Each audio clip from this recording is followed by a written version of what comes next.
I've got an internet crush. She's not a celebrity, but she's taken. So can't help falling in love.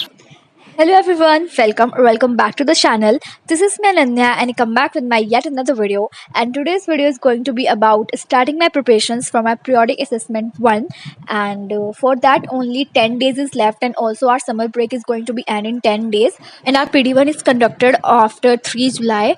And also for that I just wake up around 7 in the morning, and first I make my to-do list, and then afterward I take a shower because I want to refresh myself and get back to the studies.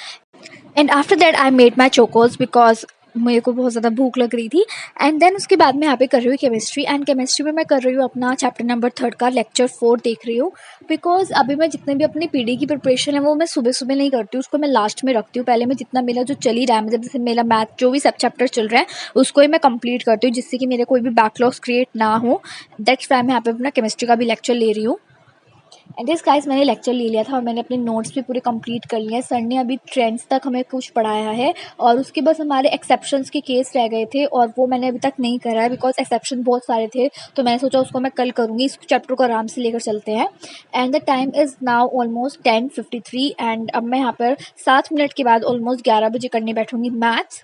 And this guys here I was doing maths, and maths में मैं कर रही हूँ permutation and combination की 7.3 exercise पर आ गई थी. मैं पापा से ही समझ रही थी वाली exercise. And this guys now the time is 12:19, and मेरे को थोड़ा सा ज़्यादा टाइम लग गया. मतलब मेरा मैथ्स तो मेरे को 12 बजे तक पढ़नी थी, बट मेरे को एक्सरसाइज तो थोड़ी सी हार्ड लग रही थी, तो मेरे को समझने में थोड़ा टाइम लगा. सो मैं सोची मैं पूरे 12:30 बजे ही फिजिक्स करने बैठूंगी. It is guys after that here I was doing physics, and physics में मैं कर रही हूँ वेक्टर. एंड वेक्टर में मेरा आज ये लेक्चर था 06. इसमें सर कार्टेशियन फॉर्म को ऐड करना सिखाए थे, मतलब उन्होंने बहुत सारे इसके क्वेश्चंस भी प्रैक्टिस करवाए थे जिसमें हमें फोर्स वगैरह इक्विलिब्रियम के अंदर होती है. आप भी ये वाला लेक्चर देख सकते हो, बहुत अच्छा लेक्चर है. मतलब वेक्टर तो सर ने अपनी अल्फा सीरीज़ में बहुत अच्छा ही पढ़ाया है, आप भी ये चेकआउट कर सकते हो.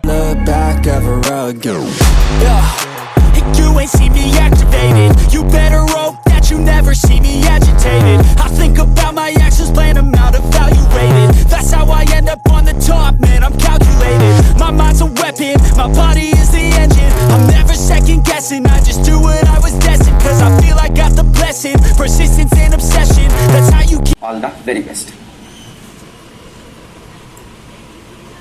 It is guys I just complete my lecture. मैंने उसके साथ के नोट्स भी बनाए हैं एंड सारे क्वेश्चंस भी प्रैक्टिस करे हैं. I've got an internet crush. Internet crush. It is guys, now is the finally the time to start my preparations for my periodic 1, and here I was doing chemistry, and chemistry में मैं आज कर रही हूँ अपना chapter number 2 revise, because मैंने अपना chapter 1 revise कर लिया था. उसके क्वेश्चंस भी मैंने हेल्पिंग बुक से प्रैक्टिस करे थे, और मैं उस चैप्टर को करते करते बहुत ज़्यादा बोर भी हो गई थी. बार बार मोल कॉन्सेप्ट ही चल रहा था, तो मैंने सोचा चलो अपने माइंड को थोड़ा रिफ्रेश करते हैं. चेंज करने के लिए मैं यहाँ पे अपना चैप्टर नंबर 2 कर रही हूँ, एंड ये मेरे को ईजी लगता है चैप्टर 1 एज मैं कंपेयर करूँ उसको चैप्टर 1 से, क्योंकि चैप्टर 1 में बहुत ज़्यादा डिफिकल्ट टर्म्स है जो एकदम दिमाग में नहीं आते समझ में, पर चैप्टर 2 उतना डिफिकल्ट नहीं है. इसको आप 1-2 बार पढ़ोगे तो आज आ ही जाता है आपको समझ में ये. एंड देन उसके बाद फिजिक्स केमिस्ट्री को रिवाइज करने के बाद अब मैं यहाँ पे कर रही हूँ फिजिक्स, एंड फिजिक्स में मेरे को आज करना था अपना यूनिट एंड डायमेंशन वाला चैप्टर रिवाइज, और ये मैं HC वर्मा की बुक के क्वेश्चन सॉल्व कर रही हूँ. एक बार मैंने पहले कर रखी थी ये वाली बुक सॉल्व, इसको मैं दोबारा कर रही हूँ बिकॉज मेरे पास फिजिक्स की यही एक हेल्पिंग बुक है.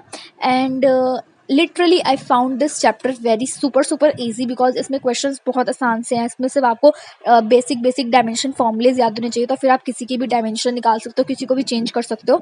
आई होप कि मेरे साथ tell me in the comment sections कि आपको भी ये चैप्टर ईजी लगता है या नहीं. And after that here I was eating some टकाटक like evening snacks to refresh myself. And yes, again I was here doing revising my maths, and maths में मैं कर रही हूँ चैप्टर सेट्स बिकॉज चैप्टर 1 आसान ही है मैथ्स का, तो मैंने यही रिवाइज करा. और हेल्पिंग बुक के मैं क्वेश्चंस कर रही हूँ बिकॉज NCERT मैंने कंप्लीट कर ली है, मतलब इस चैप्टर की NCERT पूरी कंप्लीट हो चुकी है, तो मैं हेल्पिंग बुक के क्वेश्चंस कर रही थी और साथ साथ में चेक भी कर रही थी. और The winter and head to the center where everything is so much warmer now.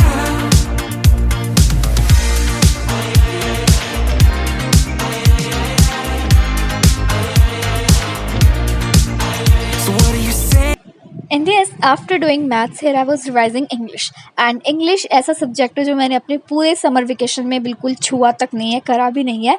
सो मैंने सोचा अब 10 दिन रह गए हैं, अब करनी पड़ेगी इंग्लिश बिकॉज पहला ही पेपर इंग्लिश का है। सो दैट्स वाई यहाँ पे मैं अपनी समरी रिवाइज कर रही हूँ इंग्लिश की फर्स्ट वाले चैप्टर की। In this guys I have done with this portrait of lady, मतलब मैंने इसकी समरी देख ली है एंड साथ में क्वेश्चन आंसर्स लिखने की प्रैक्टिस कर ली है। और now the time is 9:50, almost 10 o'clock होने वाले हैं रात के। एंड मैं आपको अपना शेड्यूल दिखाती हूँ मैंने कितना कंप्लीट कर लिया। ऑलमोस्ट मेरा मतलब सारा हो ही गया है। सो ये था, मैंने फिजिक्स कर लिया, केमिस्ट्री करी है, मैथ्स करी है, इंग्लिश का चैप्टर 1 रिवाइज कर लिया है, मैथ्स का सेट्स रिवाइज कर लिया है, चैप्टर 2 भी रिवाइज कर लिया है केमिस्ट्री में एंड चैप्टर 1 भी रिवाइज कर लिया है। सो आज का मेरा पूरा शेड्यूल जो है वो कंप्लीट हो चुका है। And yes guys, all the task has been completed in all the subjects and I'm very glad that I able to do it. And yes guys, it is the end of the video. If you like it, so don't forget to subscribe my channel, like this video, comment down below and I will meet you in my another mini vlog or vlog. तब तक के लिए bye bye.